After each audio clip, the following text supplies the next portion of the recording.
Welcome, and thank you all for joining us at this Marketing to Changing America Fireside Chat as we discuss how using market research, brands can develop cultural competencies, starting with data, using empathy, and putting a fine point on brand purpose.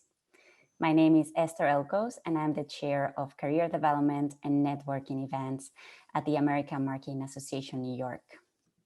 First of all, I would like to extend our thanks to Green Book, a leading voice in the market research and consumer insight space, for supporting the AMA New York year-round. We also appreciate our board and volunteers for their ongoing dedication and support to make events like this one happen. At AMA New York, we work every day to inspire, support, and celebrate brilliance in marketing. As a member, you have access to the most relevant knowledge base of data, tools, and people in the New York area. If you are not a member yet, I invite you to join this dynamic organization to access essential resources, expand your knowledge through a full schedule of events around marketing skills, career readiness, and emerging trends. You can also network among your peers and connect with leaders who help shape the future of marketing, and elevate your leadership profile by volunteering, providing expertise, and mentoring. We offer a wide variety of programs, so make sure to subscribe to our newsletter and follow us on social media to stay tuned. As a recap of our upcoming events, on April 7th, we'll engage in an insightful discussion as we dive into all things data with expert panelists from Google, Salesforce, and Cisco. On April 15th, don't miss our ongoing Young Women at Work series, which focuses on providing strategies, tools, and mentoring to help young professional women succeed in the workplace. And on April 22nd, join a panel discussion on how to incorporate ROE in the marketing mix to empower customer-driven relationships with brands. If you're interested in joining AMA New York, you can sign up on our website, and feel free to contact us if you have any questions regarding membership. Please feel free to use the chat to introduce yourself, let us know where you're joining us from, and also ask any questions to our panel, which will be answered at the end of the discussion. We'll leave about 15 minutes for Q&A. And now it's my pleasure to present my colleague and our moderator, Karen McFarland, the AMA New York president.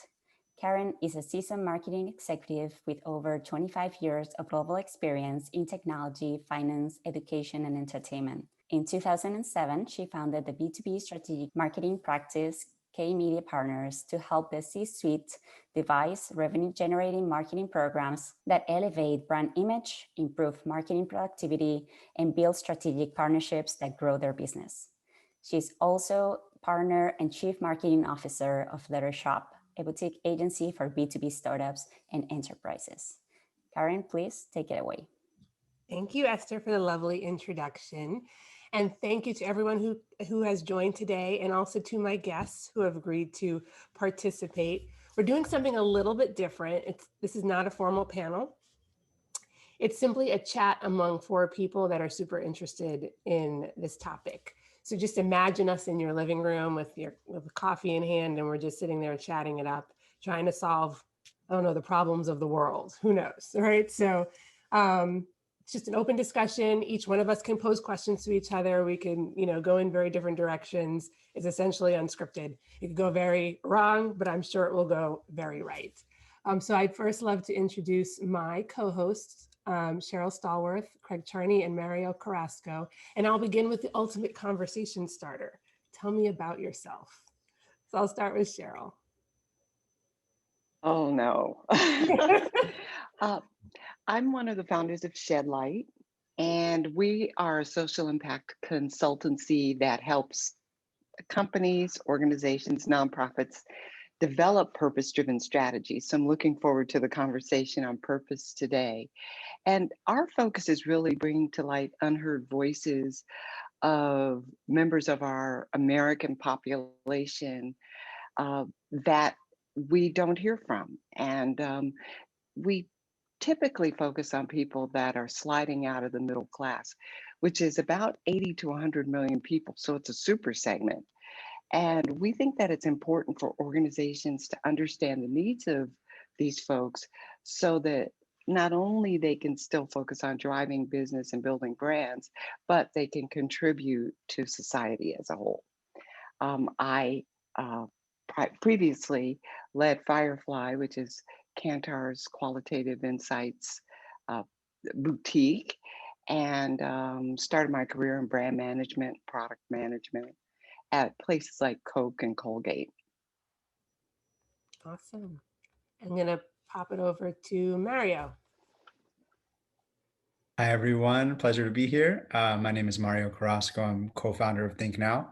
We're a research technology-driven firm focused on multicultural consumers in the US.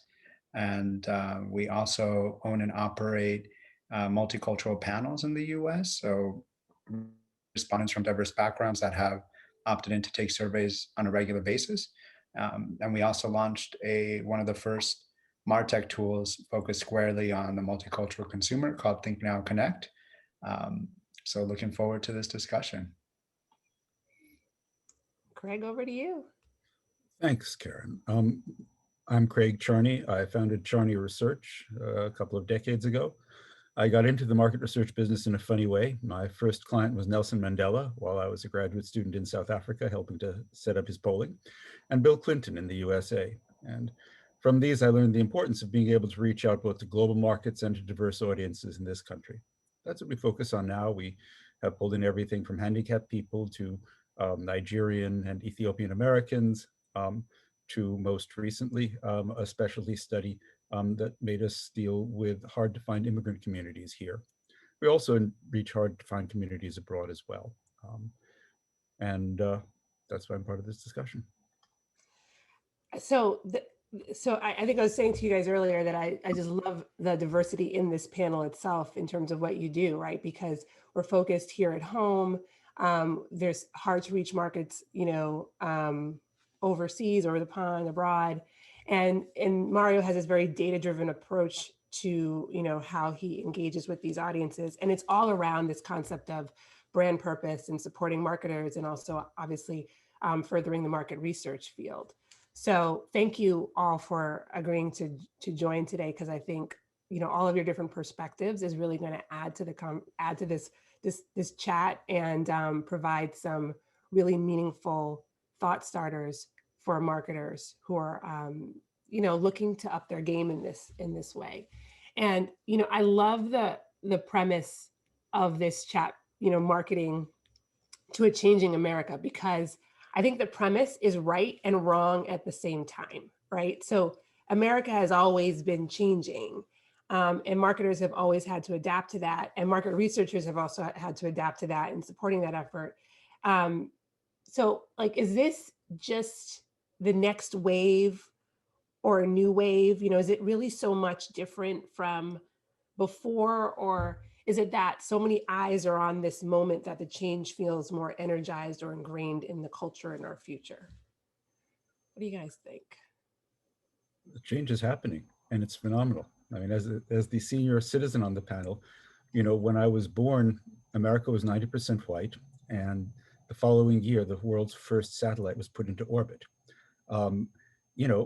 By the 2040s, when I hopefully will be retired, I'll be watching people walking on the surface of Mars rather, and the majority of America will not be white. This is a big change in one lifetime. Yeah, and to build on that, we've Think Now just hit its 10-year anniversary. So we haven't really been doing anything different from a messaging perspective, right? We've always put front and center the importance of the demographic change that the US is experiencing. But I definitely, to your point, Karen, there is renewed interest with all the events that happened in 2020 and now in 2021. From a race and ethnicity perspective, I think there's definitely a new energy happening where, again, these trends that Craig has mentioned has been happening for decades, but there's a renewed interest and energy in companies getting it right in terms of reaching out to these audiences, because the US is becoming more multicultural. And if you look at Gen Z, right now in our lifetime, we have the first generation that's going to be majority minority, which is a weird saying into itself. If they're a minority, they're the majority. So there's going to be a lot of changes happening, and looking at younger generations, the change is already happening. Yes, I totally agree with that. I think that I read and heard from some thought leaders in this area that America is undergoing more social change than we have since the 1960s. Yes. And I think as a result, we have very different expectations as a society around what's acceptable and what's not acceptable. Behavior, and in terms of hiring, in terms of marketing. And so I love the fact, for example, that everyone is challenging the status quo. And by challenging the status quo, businesses now have to step up and really make a contribution beyond making a dollar. And so for me, we're on the precipice of something really exciting in America, but it's like we had to go through some real pain points in order to get here. But as an optimist, I think these changes are going to be really good for us as a country. You know, and that point about it really hasn't, the most dramatic change, was in the 1960s, and now it's like fast forward to now. And I was actually thinking about that the other day, and I wasn't around then, right? But and even if I was, my family is from Jamaica, right? So their experiences were very different than here in America. And so I've always, you hear about that time and that era as part of history and stories being retold over and over again. But it feels very different now, living in the moment. And I'm wondering if this energy that we have now, I mean, was it the same back then? Is it how different is it today than it was back then? Is social media just amplifying and accelerating this need for change? And do you feel like that's going to have a real impact on how companies really approach the next decade, the next 20 years? Well, I was around then, but I was young. and I think that social media is definitely having an impact. If I were to say the thing that I think is different is the speed with which everything gets communicated. And don't get me wrong, I think that a lot of the things that were going on then made a lot of sense and are things that were considered radical then are normal now. Right. But I think it's about speed, and it's about the fact that most people believe that the changes are positive. Although you hear about the divisions in America, we don't celebrate the unity that exists in America around certain issues. And I think that there is a lot of unity, to put a positive spin on what's going on today. I think social media can exacerbate the differences, but not the similarities as well.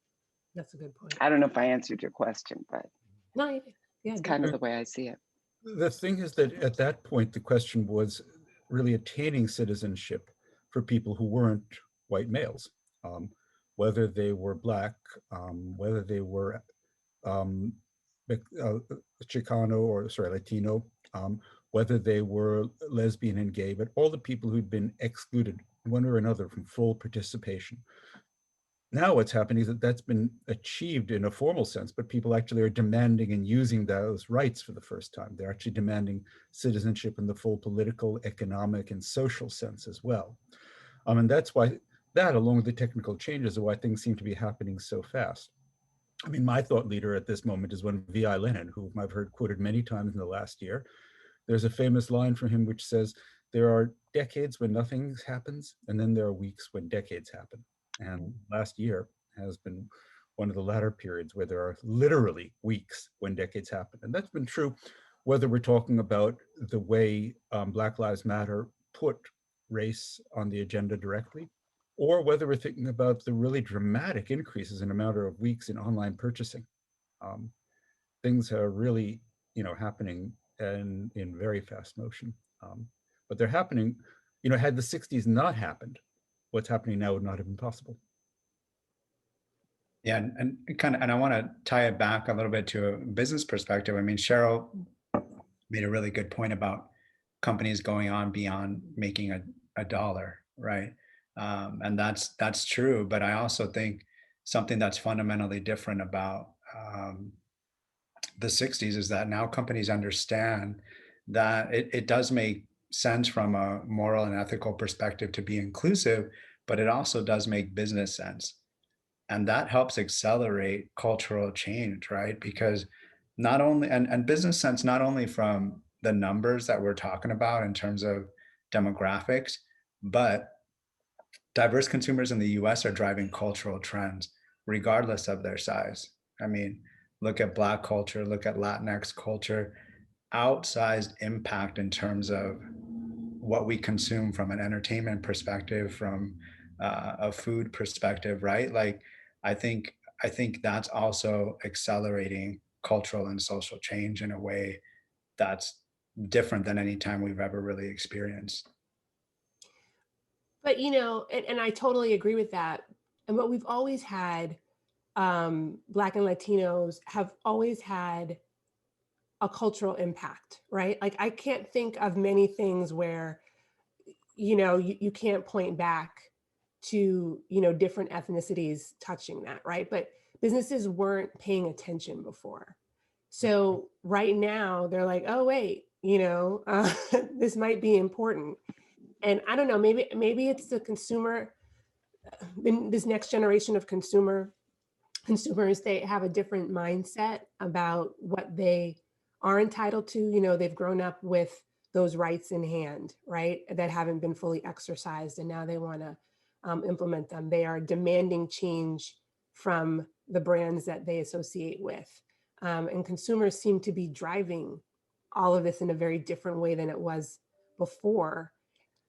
And, at least on the B2B side, right, that shift from a product focus approach to a very consumer first approach, that mindset has been shifting over the past, I don't know, I'm going to make up a number right now, 10 years or so, right? In 10, 15 years. So I wonder if that confluence of the two things is really impacting how brands rethink their approach to their own brand, their own purpose, their own vision. Yeah. The thing that, oh no, go ahead, Mario. No, I was going to say, I think one of the things that you touched upon, Karen, is like, yeah, it's consumer driven, but I think you're right in that this generation is demanding more, and that dips into diversity and inclusion from a position of power perspective, right? I think we have people in more diverse background, people in positions of power making those decisions. And I think that goes in hand. Definitely not at the percentages that we would like or representative of the population. But that's another thing that's fundamentally different than previous generations, as we do have more people of color in business positions making decisions and able to drive that narrative forward. Yes, I mean, we're seeing, several levels of demand: consumer demand, employee demand, and of course, a market itself that shifts to give more emphasis to those, and particularly consumers coming from more diverse backgrounds. When they're a higher percentage, they matter more. And at the same time, what that also means is you need to listen more and connect more. But for example, working with a company that works with immigrants, and they're starting to think about moving beyond just marketing to them as individuals and rather thinking about what their relationship is to those communities. Because they understand both that it's the right thing to do and also that it will increase brand loyalty. I also think that in addition to the shifts in the consumer market, we have to think about and I think companies need to think about the impact of employees on the whole equation, the value equation. employees don't leave their politics and their problems at the door when they go to work. They bring them with them. And so companies also are required now to listen to what's going on with employees. We're hearing about mirror boards and things like that. And I think that, you know, to the points that were made earlier, it's really great that we have representation from across the board, but a Black person on the board of directors isn't what we're really talking about here. We're talking about change from the inside out. And employees are a critical part of that equation because they're the front line as far as impact with customers is concerned. And if they're happy, people can pick that up and that can drive equity and brand loyalty and all of that. So that's another aspect that I think is critical. And I totally agree. And, you know, when we think about, just diversity, equity, and inclusion, right? It tends to, the conversation seems to revolve mostly around the HR aspect, which is extremely important because it's the people that drive everything that we do. And when you narrow that focus down to marketing, which is our purpose here today, right? Marketers are the shepherds of the brand, although the brand is really the responsibility of the whole organization, but they are the shepherds of it. And then all the different aspects of what that brand entails, from your messaging, from your partnerships and sponsorships down to, your products and services. And so I totally agree that we have to think about it. Someone just put frontline employees, the frontline employees of marketing as well. How do brands tackle this from a really authentic place? Just going back to, being very data-driven, right? Tech and data-driven in that respect, which is like the holy grail: segmentation, personalization, right? And narrowing down that focus. But then, as Craig just brought up, trying to have a relationship with the communities. There are many challenges here, so what are the challenges, and where can brands begin? And let's just narrow the field in the marketing area, right? Because that's a huge thing to talk about. Anyone have any thoughts? I mean, it strikes me that there are a couple of things that one can do, and also something that brands should avoid. One opportunity is working directly in the area of the brand's own activity, where they can, provide things. A second is moving into other political spaces that the brand and its consumers may care about. In this case, Nike's endorsement of Colin Kaepernick is an important example, and an interesting one as well. The reason why I say that is because although it seemed initially to depress the stock price and to make the largely white and affluent people who buy stocks unhappy, it did quite well with sales because it helped a lot with the young Black men who actually buy the shoes. Nike knew their consumers and knew not just the right thing, but also the thing that the consumers would like. On the other hand, something to get away from is, well, my favorite example of that deal is not with Black, but green, namely BP. They waged a whole massive marketing campaign called Beyond Petroleum. But as anyone who's seen the movie Deepwater Horizon knows, they were catastrophically dependent on and negligent in their stewardship of petroleum. So the basic thing to avoid is something which reality testing, and reality testing is, after all, an important part of trying to sell something that reality testing is going to reveal as greenwashing, blackwashing, whitewashing, or whatever you care to call it. Mario, you were going to say something? Yeah, kind of. I just had I might be jumping ahead because I think there's a company question, but we just spoken to a consumer insights head of consumer insights at Target, Solomon Bennett, on our podcast, and I think Target is an example of a company that's doing really well, tying diversity and inclusion from an employee perspective and from a retail perspective. And he was talking about, how they realize that they're frontline workers, right? They're in diverse communities many times.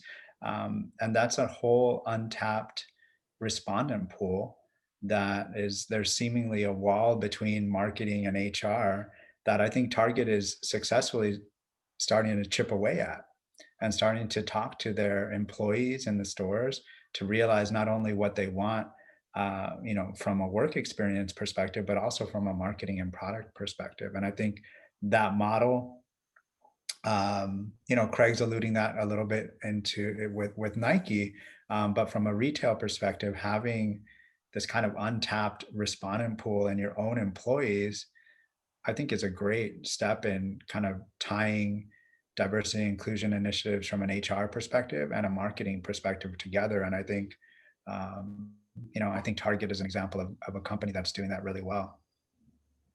That's a great example. Cheryl, you're on mute.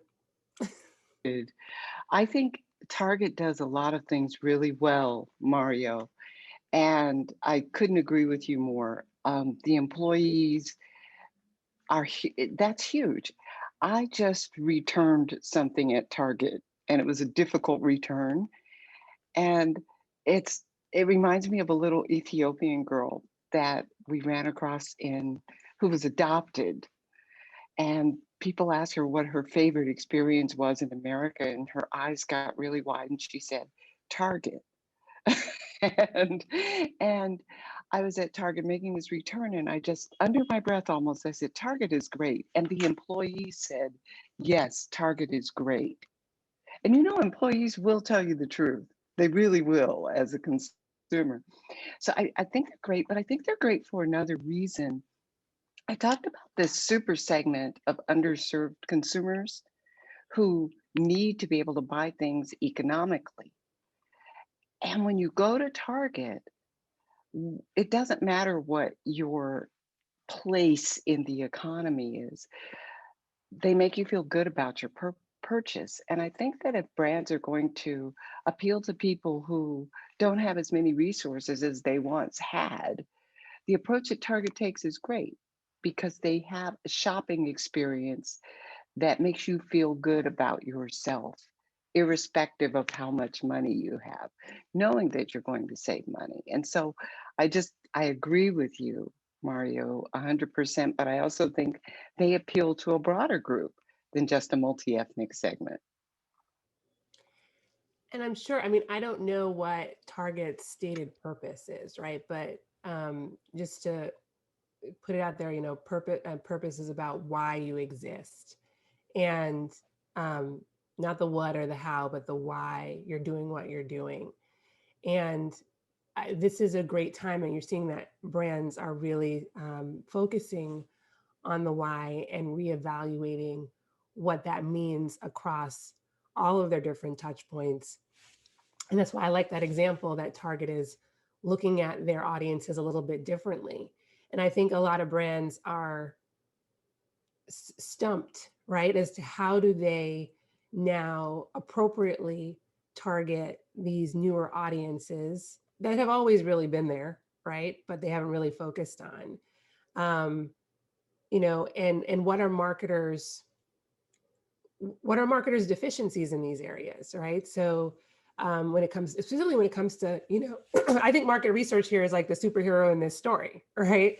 So what can they do on their own versus engaging a market research firm? Like, what is the inflection point where they're like, all right, we're not doing this right. We need more data, more information. What is our first step? I think they need to use the information that they have in a higher impact way. If anything, we have too much information. But the question is, are we really using that information? And are we able to drive influence within organizations with that information? That for me is the question. I feel like marketers and market researchers used to be on the vanguard of change in business. I feel like, multicultural marketing, when it started in the 70s and 80s, with great influences like, Burrell and Byron Lewis at Uniworld Group, I feel like marketers were on the vanguard of a lot of that. Now it feels like marketers, with all due respect, and I'm a marketer, so I can say this, I feel like sometimes we're chasing the latest trends to try to stay relevant instead of really using the fundamentals of what we have to drive influence.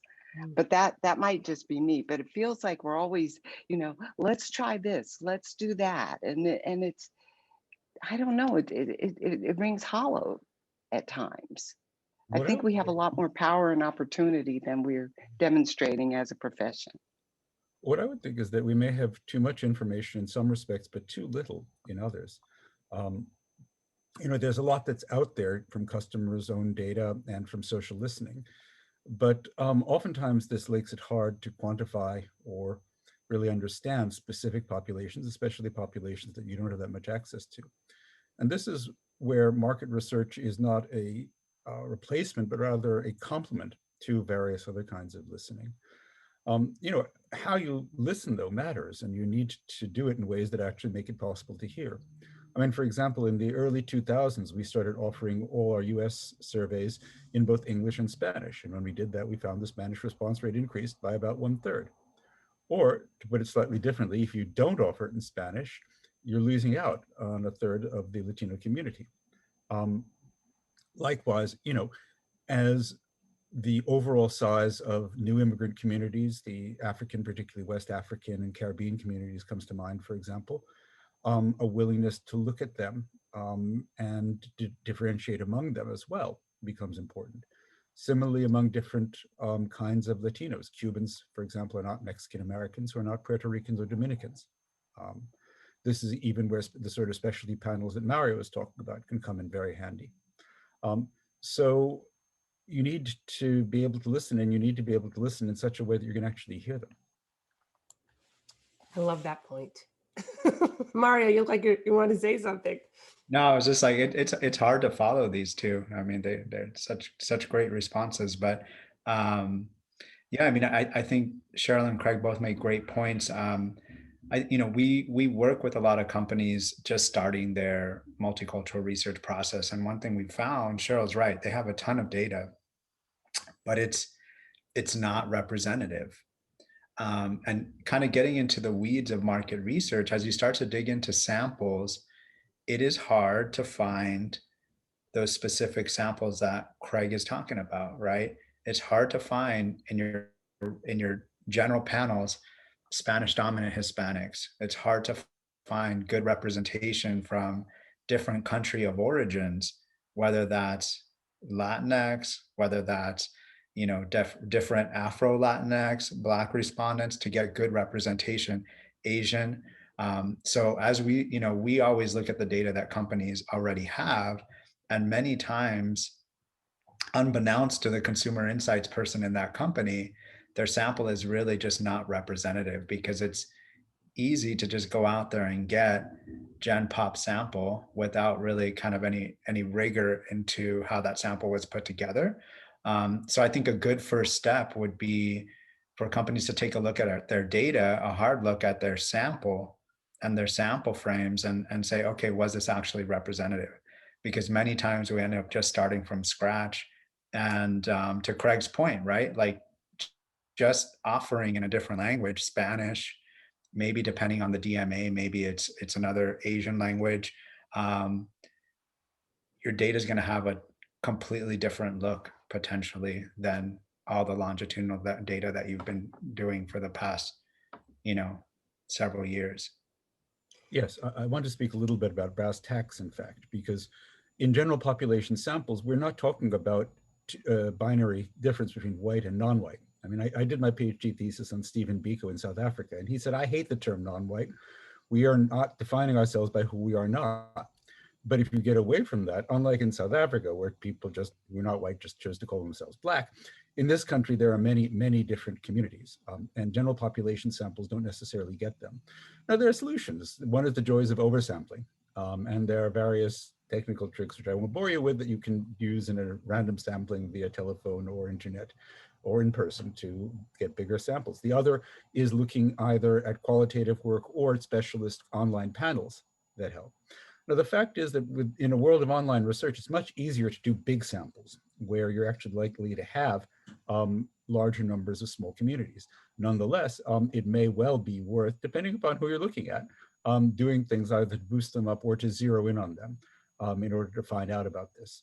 And again, it depends on the relevance of those differentiations to your product or service.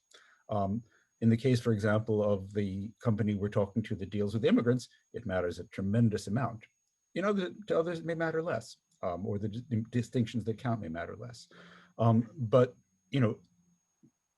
cutting your coat to fit the cloth, actually learning how to shape your market research to respond to the kinds of individuals and communities that you're trying to reach out to is increasingly important. So, okay, so you guys are experts in this area, right? So I just need to pull it back for my brain, right? So, I'm a marketer. I have tons of data. I'm trying to really understand my audiences. I haven't thought about leveraging someone like you yet, right? I just need to understand if let's go back to Mario's point, like, is my data representative of the populations that I want to serve? And like, how do I think about that?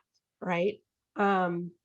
Especially if it's not within, it's not part of my lexicon. So, just like you guys said, the Black population is made up of many different communities, right? So I actually choose Black, but I actually don't feel represented in it because of my Caribbean background, yep. Right? And I feel like I may think differently than people who were born in the States. Right? But that question is not being asked. And someone who doesn't think about that may not think that question should be asked. But right now I have this pool of information in my marketing automation platforms and all the different, my whole technology stack that I'm looking at. And I'm like, am I representative of the population? What should I, layperson, think about first? I mean, I can point, just on a high level, I think one, starting with geography, right? And everything I'm saying is from a US perspective. So I mentioned DMAs, but like depending where you're selling your product or service, I think minimal looking at your geography. And there's some really good resources like the Pew Research, where you can look at the ethnic composition of your particular DMA, census region, state, wherever, and you can just see, is your sample matching up to that? And I mean, I think that's a good first place to start is, does the data I have, is it reflective of the particular population?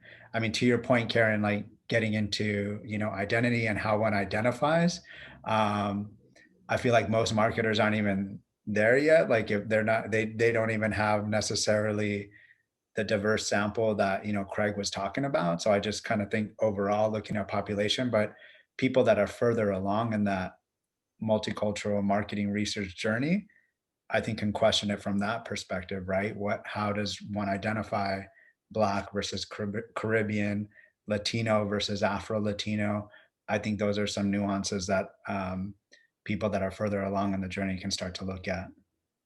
Yeah, well, I agree. I agree with that. I think that also, Karen, what might be helpful for people is to flip the question on its ear. So it becomes a question of why what you're trying to solve for. And I think that if what you're trying to solve for is to understand behavior around a particular service or a particular product, you can do exactly what Mario was talking about. Look at the overall composition, but then use some qualitative insights. If you don't have the big data insights, use the qualitative insights to understand how the product or service intersects with the needs of that population. So it's kind of, I think, what can help before you have massive data sets is just understanding the product or service in a cultural context, you know, and that qualitative, those conversations relative to that population can help you do that, right? And then you can expand out to understand how to get some data, some hard data behind that issue. But I think, you know, kind of flipping it helps. And I love the concept of doing things within a cultural context, because people don't consume products in a vacuum, Right. or services in a vacuum. Their culture is wrapped up in the way they consume. So connecting those two can be helpful. I hope that answers your question to an extent. I think Cheryl just put her finger on a key word, and that word is context. Because one of the things I remember learning along the way is that it's the context that determines the relationships that matter. For example, in a very simple way, when I was a student in Paris, I was in an American student's dorm, and a fascinating thing was to watch all the Black and white American students who had very different viewpoints suddenly discover that their American identity was the most important, partly because they thought the natives weren't friendly enough. But likewise, there are contexts where one identity matters than another. In the case of Colin Kaepernick and Nike, for example, it was Black identity, broadly speaking. On the other hand, if you're working for a company that is selling Jamaican hot sauce, you very specifically want to focus on Jamaican or at least Caribbean populations in all likelihood. So even from a commercial and marketing standpoint, you really have to think carefully about the context and what the most relevant identity is going to be for your work. I really like, and just for the audience, if you have any questions, please feel free to put them in the chat. I really like what you were talking about in terms of listening, and Cheryl, you brought up the qualitative aspect of it. You know, my background is primarily in B2B, right? So there's a little different there, and I think that, you know, what I've primarily done is twofold. Is obviously we use the data that we have, you know, that we're always collecting data in B2B, right, about our audiences and their behavioral preferences and things like that.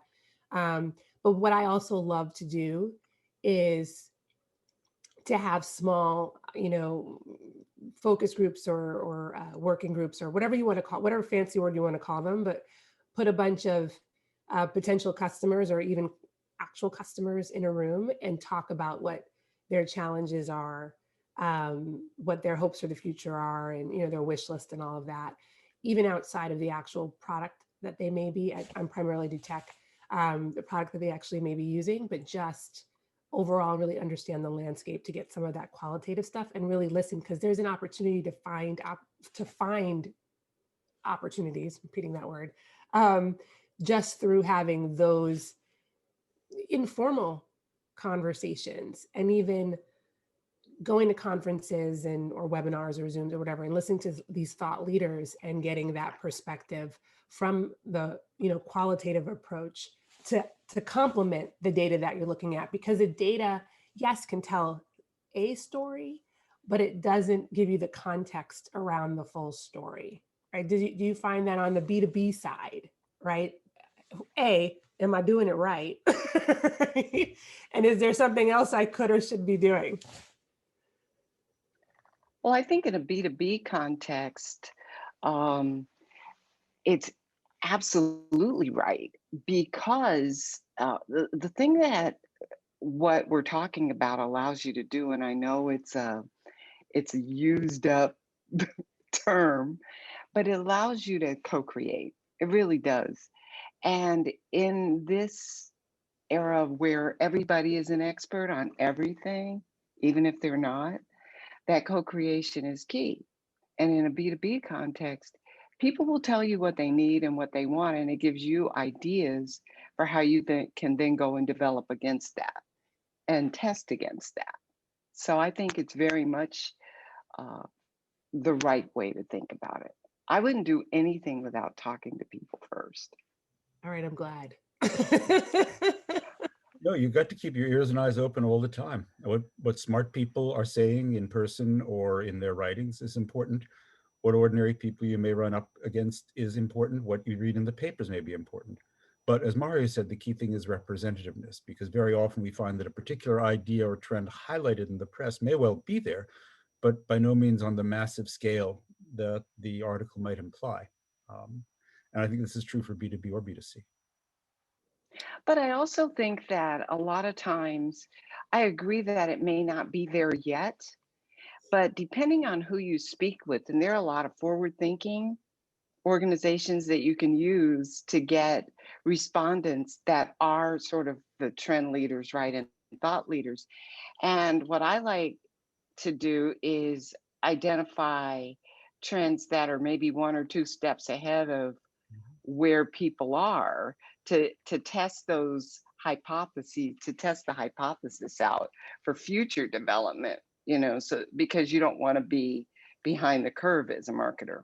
So that's just, I agree with you, Craig. I just, think there's probably a balance between being on trend, but also being where the masses are. And I'd like to give an example of exactly that. And I want to preface it by saying I'm all about the term Latinx in terms of why, it was created and inclusivity.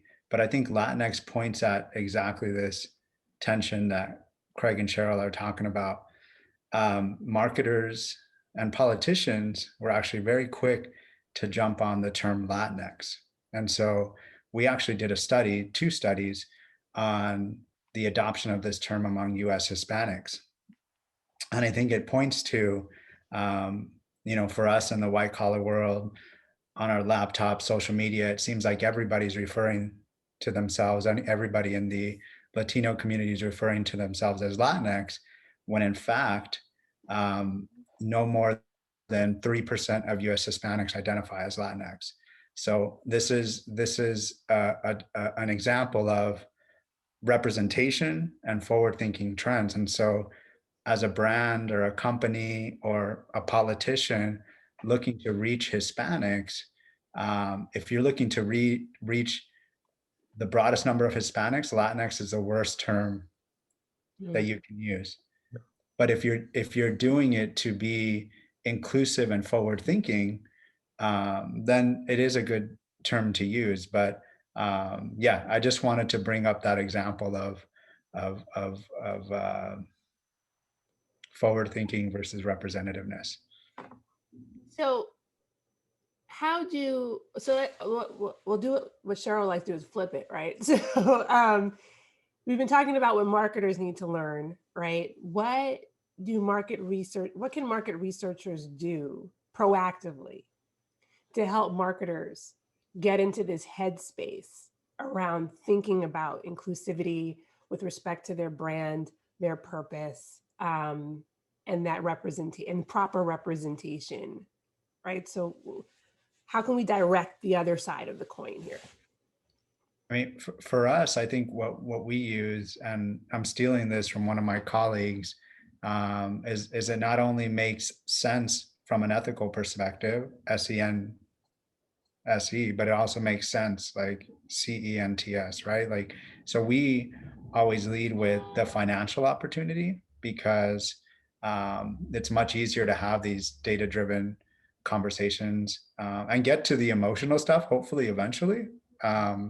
But leading with the business opportunity as a market researcher, and I even think as a marketer, as a strategist, for us makes the most sense. Yeah. It's a question of what relevant distinctions are. I mean, this also connects up with Gabriella's question in the chat. Should D2C companies prioritize launching innovation that tackles minorities or change their tone? It depends on what you actually see in the data. And that's where the question of being sensitive to ethnicity and to gender is very important. For example, in the case of the company that works with immigrants that I mentioned, a study we did recently suggests that there are very different ways that men and women approach the product and use it, in fact.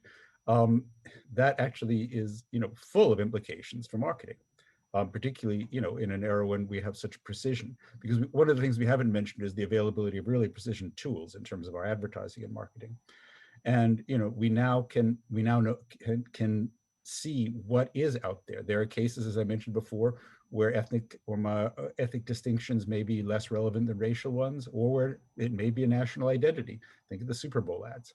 But the data can tell you, as long as you're actually asking the right questions and actually looking for it. And of course, as we were saying before, from a technical standpoint, have samples that are large enough that you can actually get something out of them. But this is where we can really play a searchlight or spotlight role for our clients by helping to bring to their attention things they may not have seen or thought of in their data or in their market. And in surfacing, so can we just dive a little bit more into like brand, how that impacts brand purpose, right? Can we, so, you know, we talked about, you know, obviously the importance of it, right? And that representation. And I think we touched a little bit on how, you know, social justice has played, you know, an important factor in all of this, right? And how consumers are now really focused on doing the right thing and that kind of brand loyalty. How can market researchers like I know you just talked about the financial aspect, and I'm not asking this question properly, but we talked about the financial gain and the financial aspect, but there are some soft elements to this that are really important to the consumer, like that social piece, that environmental, you know, social responsibility, environmental justice, all of those different aspects. Like, what do brands need to focus on outside of the money, right? That it's really going to draw that in and draw them in to them. And really, ultimately, it will still affect the bottom line, but I don't know if they're thinking about it in that way. Any trends that you've seen there, or any really great examples with your customers? I mean, I oh, go ahead, No, Cheryl. go ahead, please. No, I was I'm gonna let you go first. okay. Yeah, I was going to say that,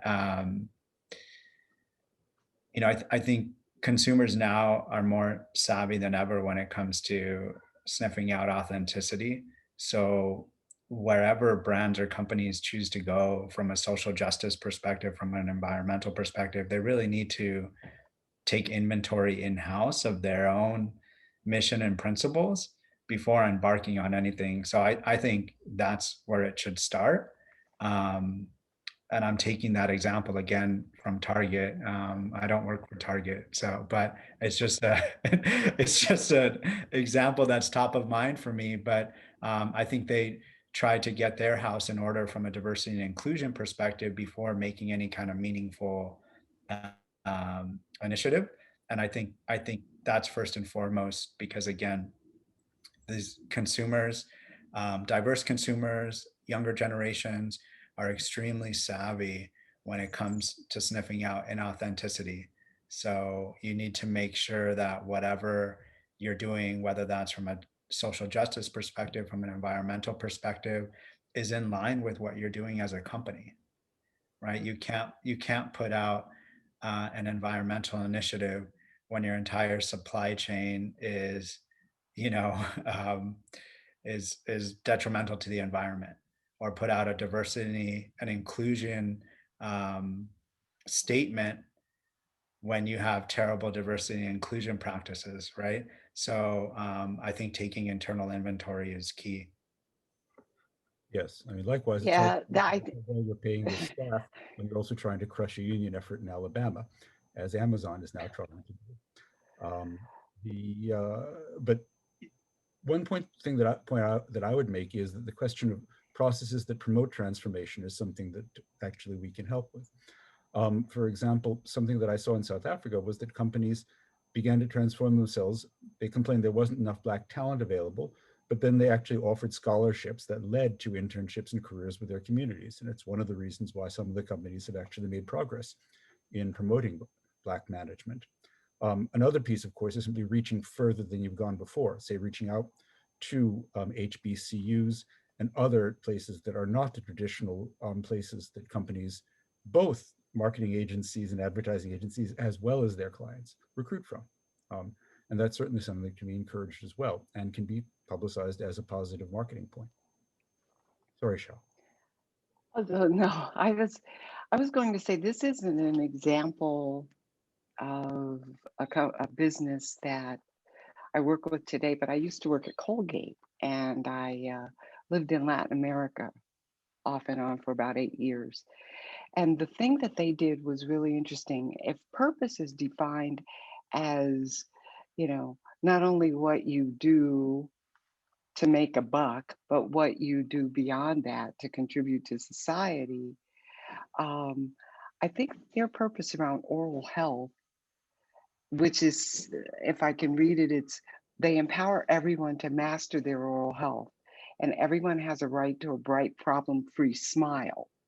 That's why they're committed to raising healthcare standards everywhere. Okay, so that's what they say.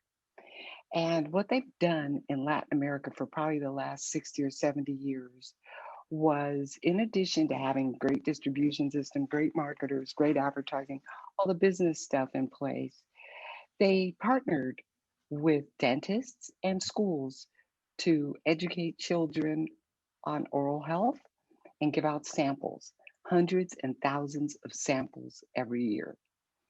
And between the oral care education program in school, the partnership with organizations like Dentists Without Borders, I would say that probably across Latin America, if I'm not wrong, they have probably 75% market share Mhm. in the toothpaste category.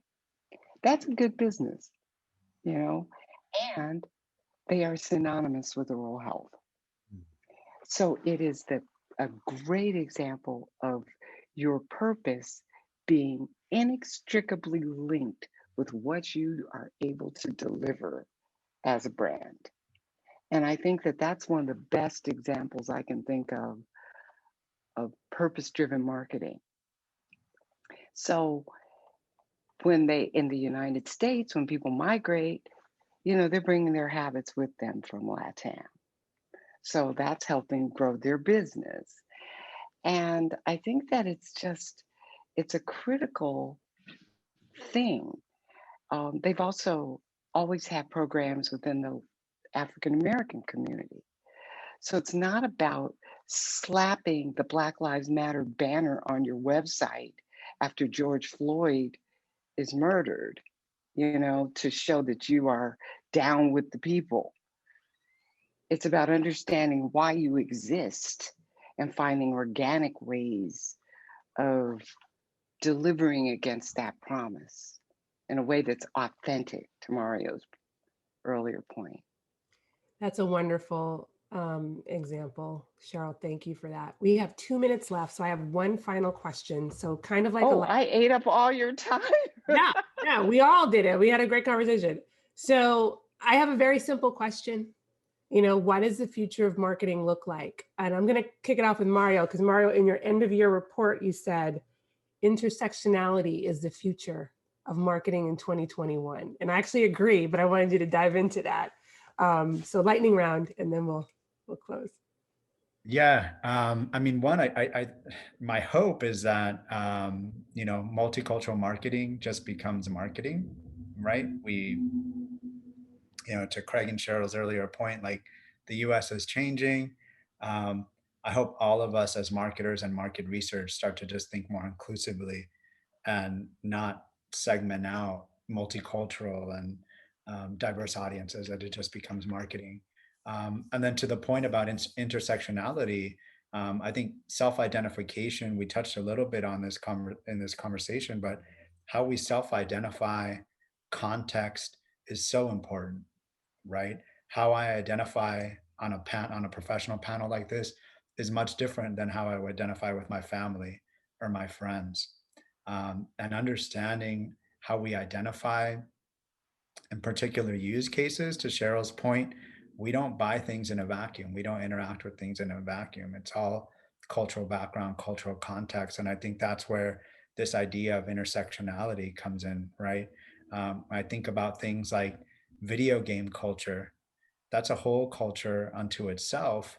And I think there's many people that lead with that identity, but there are Latino gamers, Black gamers, Asian gamers, gay gamers. And so I think the future is really that understanding the intersectionality of how you self-identify and your background.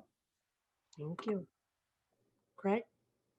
I would say it's the challenge of being able to respond to identity and personality without creepiness. Technology is obviously an important part of it, and we have to be able to relate to large numbers of people as well as understanding the different facets of their identity. But at the same time, you know, over pursuit on the internet is creepy. Phoniness is creepy. Intrusiveness is creepy.